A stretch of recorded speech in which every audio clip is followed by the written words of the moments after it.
Mata adalah panglima hati. Segala yang kita kerjakan adalah wujud misteri yang bergejolak dalam hati. Baik, buruk, kejam, pilu, sampai kisah ironis. Semua akan kita kuak di sini, menembus mata batin. Di bulan baik ini kami akan menghadirkan orang-orang yang masih memiliki masalah atau konflik dalam hidupnya dan masih belum terselesaikan hingga detik ini. Malam hari ini, bintang tamu yang sudah ada di samping saya adalah seorang artis cantik, seorang penyanyi dangdut, Ifni Lana. Selamat malam. Selamat malam, Kak Bayu. Ifni, katanya benar kamu pernah punya konflik dengan teman kerja kamu. Betul sekali. Gimana ceritanya? Jadi ceritanya itu saya dan beliau itu kerja, kita udah jadi rekan kerja itu udah lama banget, udah bertahun-tahun. Terus tiba-tiba ada kayak suatu kejadian di mana tiba-tiba kayak aku kok nggak boleh nih berhubungan sama ini orang. Beliau itu melarang saya untuk menghubungi orang ini. Berarti apa gimana ya? Si cewek ini tidak boleh aku berhubungan dengan seseorang klien, iya klien ini dengan berbagai macam alasan. Cuma yang bikin saya makin penasaran kenapa sih nggak boleh banget gitu. Akhirnya pada saat itu aku kayak ya udahlah ini kan klien ya, istilahnya kita menyambung tali silaturahmi nggak masalah gitu. Aku menghubungi beliau, terus habis itu beliau tanya ke saya, Ifni gimana mobilnya udah beres belum? Saya bingung dong, emang ada apa ya dengan mobil saya? Saya merasa tidak pernah ada masalah dengan mobil saya. Terus klien saya itu ngomong, katanya mobilnya rusak, ditabrak dari belakang dan kemarin katanya butuh uang. Loh, siapa yang bicara seperti itu? Maaf Bapak, siapa yang berbicara seperti itu? Aku tanya kayak gitu. Ternyata Terus yang ngomong adalah mantan rekan kerja saya itu. Kebetulan dia dulu adalah kalau bisa dibilang manajer personal saya. Terus saya tanya, kira-kira berapa uangnya yang sudah ditransfer? Saya tanya seperti itu. Nominalnya sekian juta. Terus apa saja yang udah dikasih? Dan itu katanya untuk saya, semuanya untuk saya. Padahal saya sama sekali tidak pernah menerima uang ataupun barang dari bapak tersebut. Akhirnya dikonfrontir ke Akhirnya orang. saya tanya langsung ke mantan manajer saya. Awalnya tidak ngaku, Mas Bayu. Bahkan cenderung kayak seperti mau mengadu domba. Oke. Terus akhirnya Baik. saya capture WA-nya, saya kirimkan ke beliau. Tapi kelanjutannya adalah si mantan manajer saya ini malah menjelek-jelekan saya. Aduh, mudah-mudahan Ifni selesai sampai di sini kali ya. Bulan baik ini Makanya semuanya saya selesai, bisa Amin. baik-baik aja, sama-sama melanjutkan hidup masing-masing tanpa harus memiliki rasa kesel Amin, dan iya, juga konflik semoga yang Mas Bayu. berkepanjangan ya. Ifni, kita akan segera ketemu dengan partisipan kita yang pertama. Berikut ini akan hadir seorang wanita yang mengaku dicampakkan oleh ibunya sendiri dari lahir.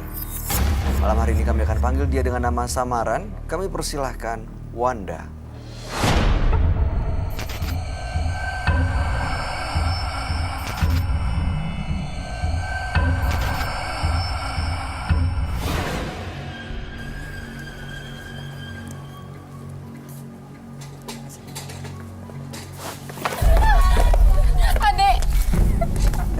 Adek.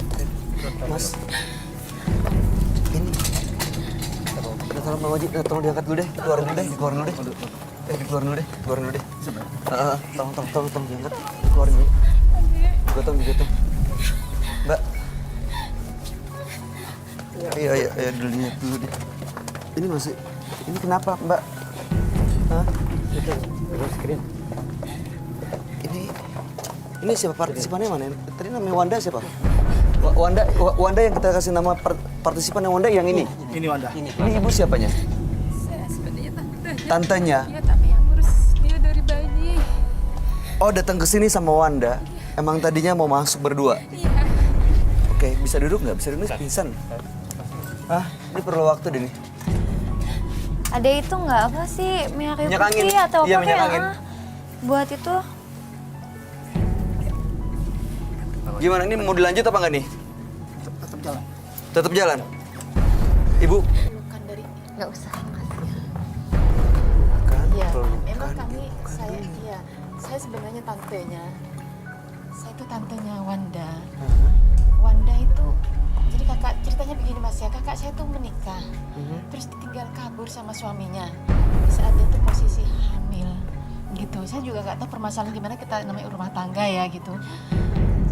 Itu berkali-kali dia tuh menganggap janin yang ada dalam kandungannya itu bayi sial, pembawa sial gitu loh. Jadi itu tidak diinginkan sama sekali karena sejak hamil itu suaminya kabur, terus berbagai macam ya masalah lah yang dia hadapin oleh kakak saya itu. Sejak hamil itu? Ya, terus saya itu ini melarang jangan sampai di ini. Sebenarnya udah digugurkan, udah berkali-kali. Tapi ternyata kandungannya itu kuat gitu loh. Akhirnya setelah lahir, saya yang ngurus semuanya itu saya, dan kakak saya itu udah nggak mau tahu.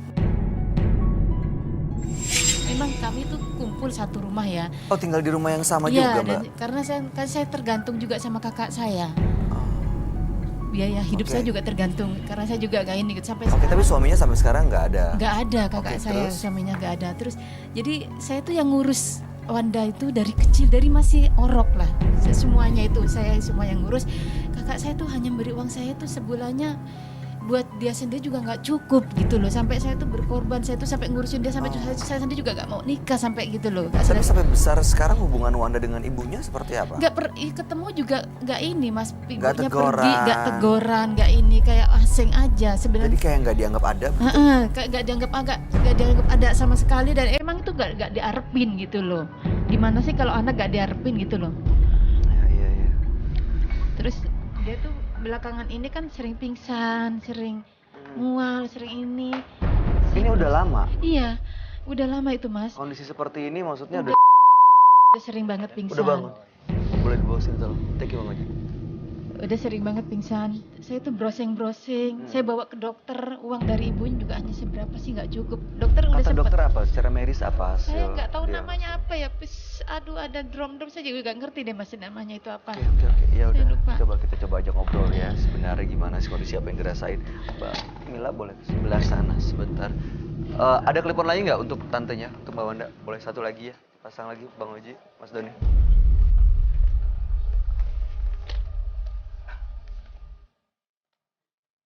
Thank you. Selamat malam Mbak Wanda. Iya, Mbak Wanda yakin ini bisa kuat untuk melanjutin? insya Allah. Kalau misalnya emang nggak kuat, perlu penanganan medis, perlu ke rumah sakit, nggak apa-apa kita antar ke rumah sakit. Nggak perlu. Serius, ini nggak apa-apa. Nggak apa-apa. Ini bukan kejadian pertama kali seperti ini ya? Bukan. Aku sering banget pingsan. Aku pun nggak tahu sih penyakit apa yang aku rasain. Gimana aku nggak mau pergi dari sini. Aku pengen stay di sini karena susah payah. Aku pengen di sini, pengen ketemu sama mama aku. Pengen dapat pelukan dari ibu kandungnya Mas. Hanya dipeluk aja deh, diakuin bahwa dia itu anak yang dia lahirkan. Hanya dipeluk aja deh, diakuin bahwa dia itu anak yang dia lahirkan. Selama ini kan dia selalu sama saya, dia tuh merindukan bukan dari ibunya. Saya tuh takut kenapa-napa karena saya lihat dia di browsing itu, penyakit dia tuh Ini cukup kayaknya serius ya? fatal loh Mas. Saya tuh takut aja, berikanlah kesempatan lah gitu loh pada. Ibunya belum tahu soal Belum, saya minta ibunya tuh biar berikan kesempatan pelukan ke anak kandungnya gitu loh. Biar bagaimanapun kan gak ada bekas anak. Permasalahan dia dengan suaminya kan itu hanya permasalahan orang tua. Jangan sampai anaknya dijadikan korban seperti ini gitu loh. Baik, Mbak Mila dan Mbak Wanda, kita akan coba bantu semaksimal mungkin ya. Mudah-mudahan bisa dapat solusi dari masalah yang dihadapi, dan mudah-mudahan harapan untuk bisa hubungannya baik-baik aja dengan ibu kandungnya. Amin. Setelah malam hari ini bisa terwujud. Amin. Sebelumnya kami akan ajak Mbak Wanda dan Mbak Mila untuk bertemu dengan sahabat kami. Dia adalah seorang indigo. Kami persilahkan Roy Kiyoshi. Sebelumnya, tim Mata Batin sudah memberikan tanggal lahir dan nomor rumah partisipan kepada Roy Kiyoshi. Dengan mata batinnya, Roy akan membaca berdasarkan angka yang kami berikan. Wanda dengan tanggal lahir 15 September 1993 dan mendiami nomor rumah 37. Sosok wanita yang ceria dan selalu berjuang keras untuk mencapai apa yang ia mau. Tetapi di sini saya melihat di balik keceriaannya ada satu kesedihan yang mendalam. Entah mengapa saya merasakan adanya sebuah keinginan yang belum tersampaikan saat ini. Masalah yang ia rasakan akan terus masuk ke dalam pikirannya hingga akan merusak jiwanya.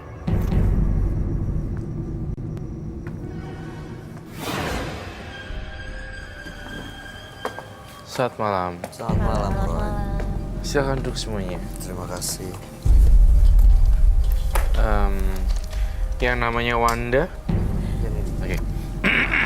Mbak Wanda lahir tanggal 15 bulan 9 1993 dan nomor rumah 37. Wanda ini datang bersama tantenya, Oke. yaitu Mbak Mila. Dan mereka ini tinggal satu rumah sama ibunya. Dan selama ini Wanda diurus oleh tantenya ini, Oke. oleh Mbak Mila ini. Karena sejak dalam kandungan, ibunya Wanda itu seperti seolah-olah tidak menginginkan hadirnya Wanda ke dunia. Coba untuk dihilangkan, lalu dipukul-pukul, dan bahkan ya beberapa kali ibunya Wanda ini merasa kehadiran Wanda ini justru membawa sial dan masalah. Karena Oke. memang sejak hamil, suaminya jadi pergi meninggalkan, lalu banyak masalah yang dihadapi.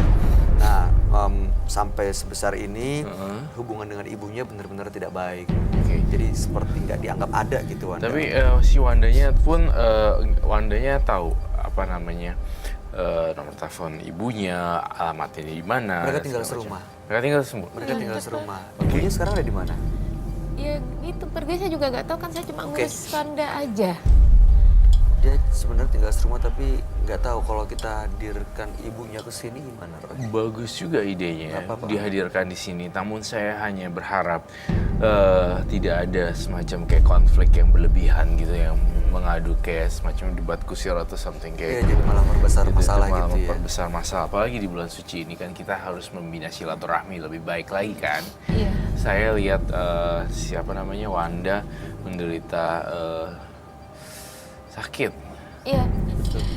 Tadi begitu datang soal langsung pingsan. Iya, tadi saya sempat mendengar ada suara gaduh dan pingsan ya. Penyakitnya tergolong langka sebenarnya kalau saya lihat di sini, dysautonom. Kan? Iya pernah. Dysautonom. Saya lupa ada gitu loh. Saya Memang lihat-lihat itu waktu namanya. browsing, iya. Soalnya kan kok ini anak kenapa gitu. Cuma saya lupa apa namanya sih gitu loh. Saya susah juga kan karena saya juga bukan orang kedokteran, saya juga Iya. nggak ngerti lah gitu. Jadi dysautonom ini adalah penyakit yang tak tampak kalau bisa dibilang. Nah, gejalanya ini dysautonom itu seperti vertigo, kelelahan yang berlebihan, dan itu menyerang sistem saraf otonom sehingga dia bisa kehilangan keseimbangan tiba-tiba, kebanyakan pingsan, Iya, iya. tiba-tiba. Terus juga kalau gejalanya juga aus yang berlebihan. Nah, yang paling lucunya di sini adalah ini adalah penyakit tak tampak atau penyakit jarang.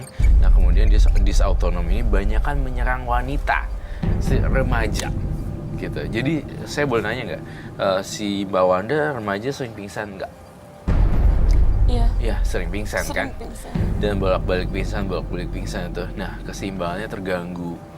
Seperti itu loh Ini penjelasannya. penyebabnya apa sih sebenarnya? Karena psikologis atau kondisi psikisnya, badannya? Sebenarnya di sini tuh terkait juga dysautonom ini sebenarnya bukan dari psikologis juga, tapi lebih ke arah Fisiknya, medis dan fisik Oke. yang enggak ini loh, enggak kuat. Kalau memang tidak tertangani dengan baik, biasanya si Mbak Wanda ya selalu berulang-ulang seperti itu. Berarti ini penyakit serius, ibunya udah tahu belum? Nggak tahu mas. Dan you know what, Bayu, penyakit ini dari 1 sampai 1 juta orang, itu 10 orang mengalami gejala seperti ini dan dampaknya bisa berbahaya. Artinya, kamu ngerti kan, dampak Dari 1 berbahaya itu apa? Ya bisa. Ya. Going to... Ya saya takutnya fatal. dia fatal gitu aja udah. Oke, Ibu gini ya. Saya rasa ya kalau tadi harapannya datang ke sini adalah untuk bisa mendapatkan pelukan ibunda. ibunya harus tahu soal ini. Mau nggak ditelepon ibunya untuk datang ke sini? Saya juga nggak tahu. Mungkin masnya bisa bantu teleponin, ada kok Nggak apa-apa, nggak nomornya. apa-apa. Roy aja nanti yang Iya, ngomong boleh, atau boleh. saya yang ngomong atau ibu yang ngomong. Ada nomor telepon Ada, nih. saya ambil dulu di belakang. Boleh, silakan minta mic WHM, minta tolong WHM. Mas dan ibu tolong diambil. Handphonenya boleh kita telepon ya ibunya, Sebentar, kita Dede. minta datang ya. Oke, silakan ibu. Kak Wanda, maaf sebelumnya. Berarti walaupun satu rumah itu nggak pernah komunikasi sama sekali? Nggak pernah sama sekali. Walaupun aku negur sama mama nggak pernah jawab pertanyaanku. Contoh kalau misalkan dia mau jalan kemana, aku tanya mama mau kemana, dia nggak pernah mau jawab. Dia melengos gitu aja. Kadang-kadang aku merasa sedih banget. Aku sebenarnya anaknya apa bukan sih, nggak pernah Dari dulu? dianggap dari kecil. Sebenarnya ya, saya mau kasih tahu kamu, tapi kamu jangan tersinggung atau sedih ya. Dari pengamatan saya, dari penerawangan saya melihat Mbak Wanda adalah anak yang ingin digugurkan.